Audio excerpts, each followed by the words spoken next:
Yep, yep. Mr. Trump is at it again. And how is it going to affect Sydney property prices? In my opinion, as an agent of 32 years, we're going to talk about it right now. Stay tuned.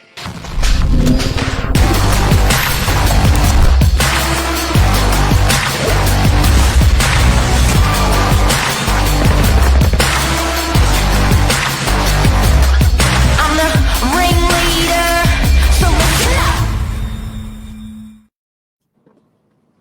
Yeah, it's getting real. Turmoil in the international markets. Stock markets.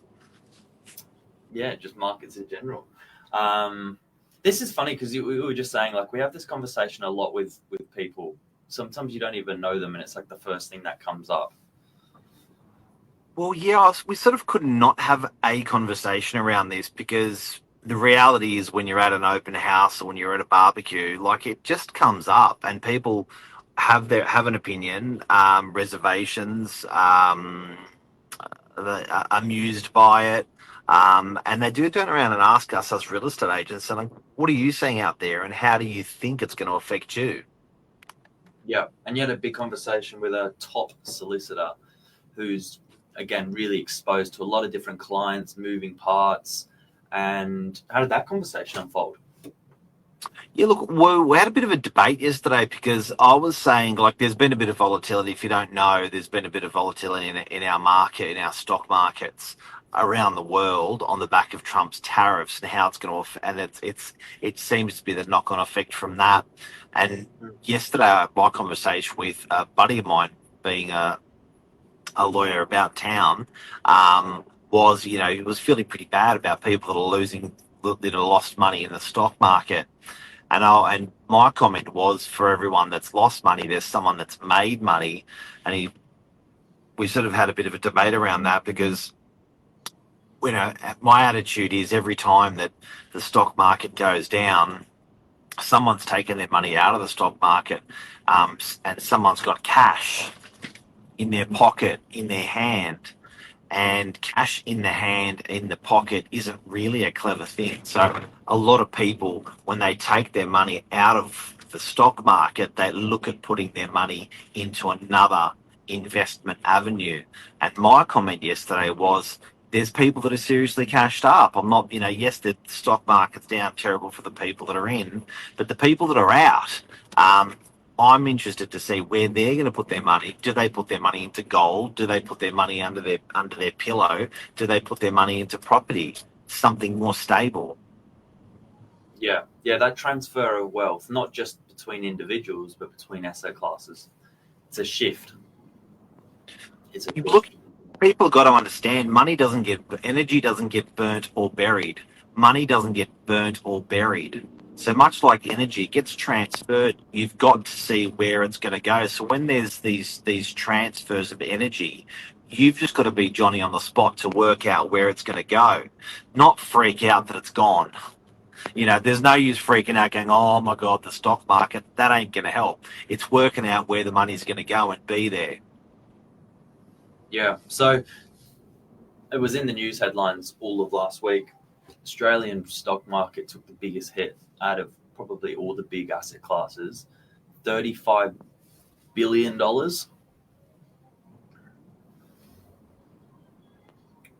Yeah. Like it's a lot. It's a lot, but I think it's a $3.5 trillion market, our ASX. Yeah. So on the back of that, I think the quickest asset class to see a bit of a spike was gold. I was talking to a guy who was in that bullion industry, and he said gold and silver's had a really good run of recent time. However, like property does take a while to trickle through. You're not going to be able to record those profit and losses in such short time. It's just not as volatile. I've been observing property for 32 years now. That's all I've done my whole life. And, it's always a shit fest in the media.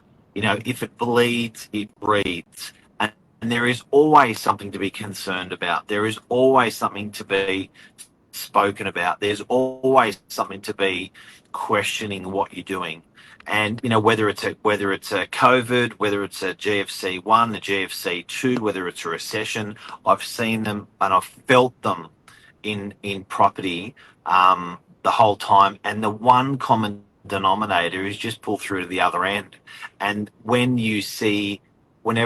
I see the stock market, when volatility in the market, it sort of starts in the stock market. That tends to be the most fast reacting. The knock-on effect is property does better. So I'm excited about property doing better on the back of volatility. People seek stability. They go to property. Yeah. And it's the stock market is first to be reported as well. It's the easiest to measure. So it hits the newspapers first, and then it creates that bit of a ripple, a bit of a shock effect into the market, and then it takes a while to stabilize again. So, yeah, it is interesting. Is this comparable to anything else you've seen on sort of this scale, international scale? Yeah. Oh, absolutely. It's these net effects. Not the tariff, right? But the net effect of volatility in markets, and then it hits the stock market. Yes, and that's the beauty of it. Like, if it was always going to be the same, like I don't mean to say it's fun, but if the market was always going to perform in an identical manner, there would not be news. There would not be this it always does that. Like, people don't get on a roller coaster just to go level and slow. Like, there's the highs and there's the lows, and there's the thrills of the highs and there's the somberness of the lows. That's just what the markets do. And people sensationalize on the way up, and they sensationalize on the way down, but it just feels like there's always this sensationalism. But at the end of the day, I think with this tariff stuff, however it actually works out, I'm not a political person, and I don't really understand the net effects. I don't think anyone really does of what's happening at the moment, but certainly I'm not an academic, but I know from 32 years of real estate what I see. Yeah, what you see on the ground. Quick comment, Lisa Novak, the property market also has very different levels. There is entry level, mid-range, and high-end luxury range. So the stock market does not have an effect on some of these levels whatsoever. It's like micro markets.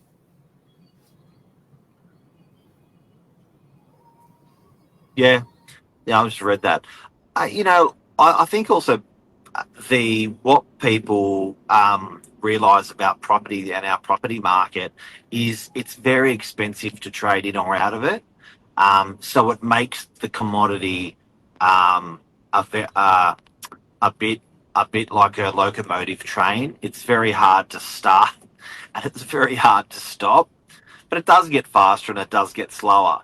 But I think the stock market and what we're seeing now are very different. You can literally, by going like that, you can literally sell all of your stocks. And with property, it's not like that. You think about it a lot because it costs you 4% in stamp duty just to get in, and it costs you 2% just to get out, and then you got your taxes associated with that and your time. So I think it's a much more stable environment to be in. So the net effect we're going to see from if I was a betting man, and we are recording this, if I was a betting man, I would say that I reckon the property market, with rate reductions that they very quickly started bringing up when they saw the stock market shit the bed the tariffs happen. I think the property market's going to be a big winner. But I think it's going to be a big winner in the markets that have underperformed. The markets that have underperformed have been entry-level properties, strata in particular. That's good insight. Jeff Hughes, good morning. The direct indicator to real estate rise or fall is employment. So let's see what the tariffs will affect. Mining, China stops our property loans, cash flow. You know what? It's been a very good property market the last 100 years, and it's going to be a very good property market the next 100 years. Is that something to sign out on? We're signing out on that one. Out on that one. Have a great week. Have a great day. Thanks, Bill. Have a great day, everyone. Hopefully this helped people out there to talk what we're seeing in the marketplace. Love ya. See ya. Bye. See you, mate. Cheers.